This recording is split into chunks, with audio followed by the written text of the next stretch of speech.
Today, we're going to be talking about some of the things that I wish I knew before learning a second language.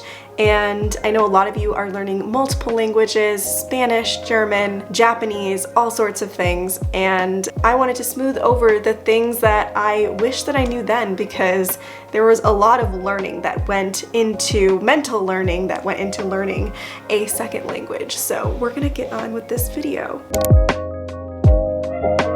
Number one is use the resources that work for you. There are so many apps nowadays. When I was studying in school, I had no apps, no electronic resources, nothing. I'm 30 years old today, and when I was going to college, I was, 18 to early 20s, so 21, 22, and so a lot of that stuff was just kind of getting into the market when it came to language learning, and we had some websites and things that could help you, but nowadays there's so many resources and you're like, which one should I use? The thing about that is you have to experiment. You have to figure out what works for you. If you're a textbook person, go for the textbooks. If you're an app person, go for the apps. If you have no time, if you're a busy person, maybe apps work for you. If you like more colorful programs, maybe there's one program that is very colorful and has a lot of visuals. Everybody has a different way of learning. As a teacher, that's something that we had to learn in school, was that, some people are very hands-on, some people memorize things and learn things better when they're writing.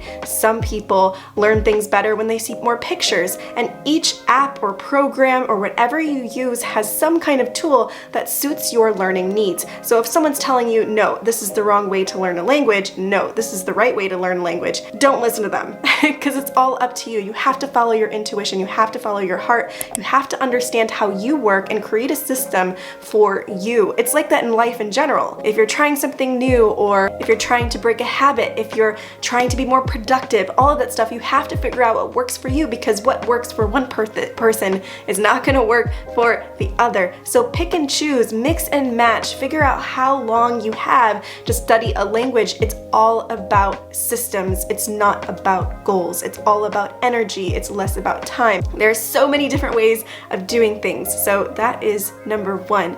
And I do want to thank the sponsor for today, because I have another amazing resource for you, and I love this app so much. I get a lot of requests to review apps and do things, and I pick maybe 5% of them to actually talk about. But this one is so cool. So this app might actually be for you. I'm gonna try to give a short rundown of it, so we're gonna click on the introductory Japanese just to show you for reference. So it kind of goes through these levels. So you have nationalities, profession, people, yes, no, everyday items, and it keeps getting a little bit more difficult, but it has testing along the way. It's not like a flashcard or a phrasebook tool like most apps are. It's a legit course.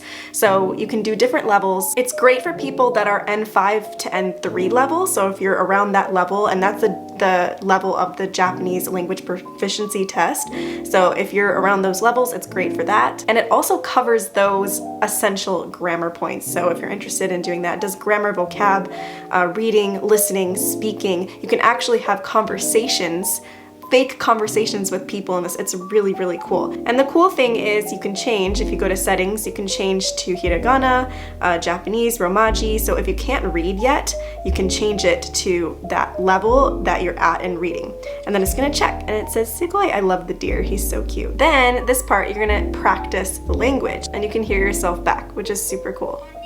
They also have a section where you can actually have fake conversations between another person. You'll get to it as you work through your courses, but it's really interesting. It has a lot of different features. It's very colorful, it's very clear. You can hear their pronunciation and the way they speak super clearly. If you're not very proficient in reading or anything like that, I highly suggest that you go through the course in hiragana.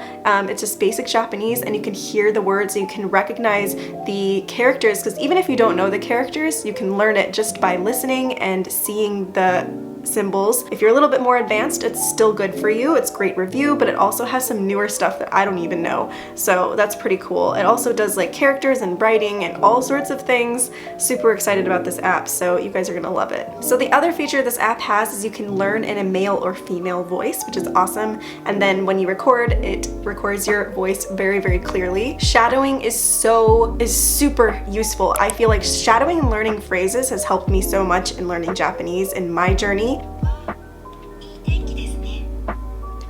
わあ、いい天気ですね。そうですね。散歩しませんか？そうですね。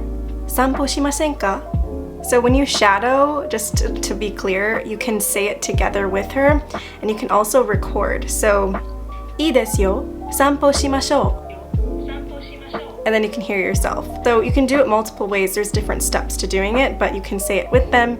You can record to hear your intonation to see if it's correct, or you can say it after them.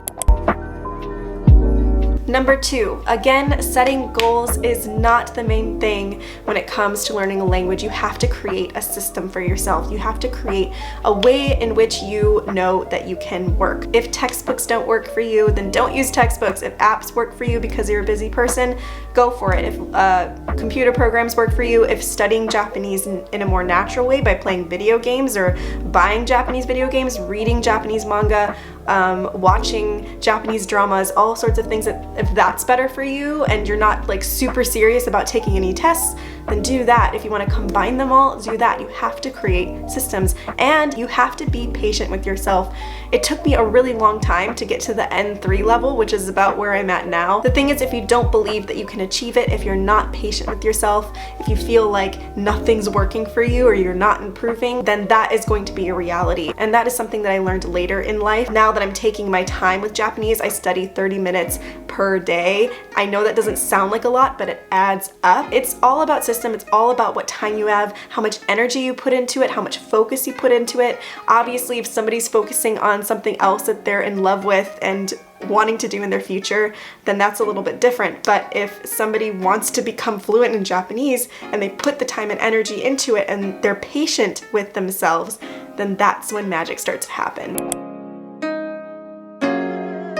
Number 3, know your reason why. Know why you're learning the language. If it's for work, if you want to move to Japan someday and you want to be able to converse with other people, if you want to learn for fun or on the side, you have to know your reason why you're learning. Now for me, my goal was to move to Japan and be able to speak with my coworkers when I did move there and with my students, and at the time I achieved that and I did very well in school and I was very focused on Japanese language. I love studying and I love studying to this day, but I eventually developed more passions in life and I had other things that I was focusing on, and eventually my Japanese kind of decreased, and nowadays I'm very good at having conversational Japanese and it's less about the more advanced type Japanese. But now I have a new why and a new goal, and that's I'm married to a Japanese person and I want to be able to speak with my husband's family. So that's why I've been consistently studying every single day for at least 30 minutes in hopes that I can speak to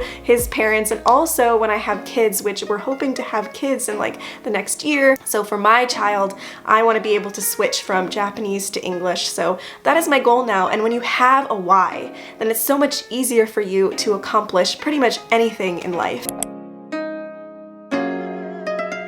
Number 4, you do not need a textbook to learn any language. Immersion alone, you can learn Japanese or French or German or whatever. You can just immerse yourself in the culture. My husband is living proof. He knew very basic English when he moved to the States, and when he lived in the States for a really long time, he made a bunch of mistakes. People laughed at him. It was hard. It wasn't easy to get around, and you know, in America, a lot of people don't know who speaks fluent English and who doesn't, because we have such a mixed group of people in our country. So it was really hard for him to share with people that he's like straight from Japan and he's learning, and to be patient with him. And it took him a lot to learn English, but he immersed himself. He didn't use any textbooks. He didn't do anything to be as fluent as he is now. And you can see and hear how fluent he is. It's really a lot better if you can immerse yourself in the culture and meet other people, go to Japanese conversation hours. I had that in my high school. I had that in my college. We organized the events. I was an event planner in Japan Club when I was at Michigan State University. So I was always putting these groups together and figuring out what works and what doesn't for some people, and everybody was so supportive and patient with each other. And even if you want to just take a class and that is what motivates you. That's what keeps you accountable. You do not need a textbook. You don't need anything like that. Like I said before, early in this video, you can learn Japanese through video games or reading or just listening or watching dramas and things like that. So immerse yourself as much as you can if you have the time, if that works for you, if that's going to help you improve, if your why is strong enough, then you will get better at the language.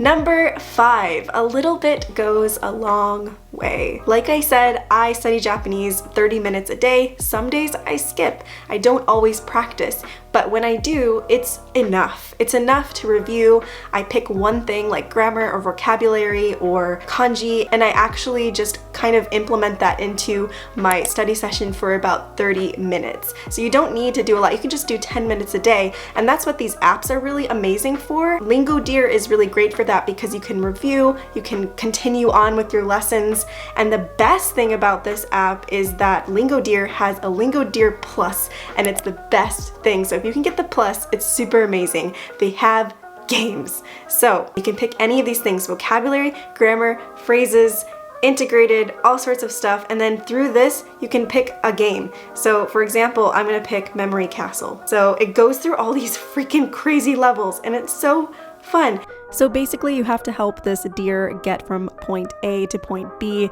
in all of the games, and it's really, really fun because it's kind of like you're playing a regular video game, but you're also learning language at the same time. Yay! So this is super basic Japanese, obviously. So you're gonna go through all these different levels, you're gonna pick the game, you're gonna go through it, and you're just gonna have fun and play the game. And that's what's really cool about this app. So just real quick, for this app, if you want it, the link is in my description below, and the first 10 people to sign up and contact Lingo Deer saying Kelly Morita sent me will get a free subscription. So if you want that, it's down below. It's free, you guys. First 10 people to sign up will get that down below. So hurry up and get the app. So those are the things that I wish that I knew when I started learning a language. I had all these limiting beliefs in my head that it had to be this way or had to be that way. And I love all the resources that they have out now because I'm a very visual learner. And when people are like, you can't learn Japanese that way, of course you can. It's just all about how much energy you put into it. And when people think that there's a certain way that they have to do it, they resist and they don't learn it and they don't try. A lot of people just feel defeated before they even start. Don't hold yourself back just because someone said that's the wrong way of learning Japanese. Don't limit yourself. That's my number one advice, is don't limit yourself for anything that you do. This can be applied to life. So I hope that one of these things that I wish that I knew, you'll be able to apply to your language learning or to anything in your life that you want to start. So another quick announcement, my Ikigai Lifestyle course is only going to be available for the price that it's at for a limited time. So get the course as soon as you can. It is going to be closed and turned into group coaching because I found it very impactful when I gave that as a bonus for the first people that signed up. So I'm really excited to turn that into more of a group coaching atmosphere. So if you want the course, the DIY course below, please sign up while you can. And I will see you guys in the next video. Like, subscribe, comment down below if you have any questions, or give some language tips down below for people who are reading, and I will see you guys next time.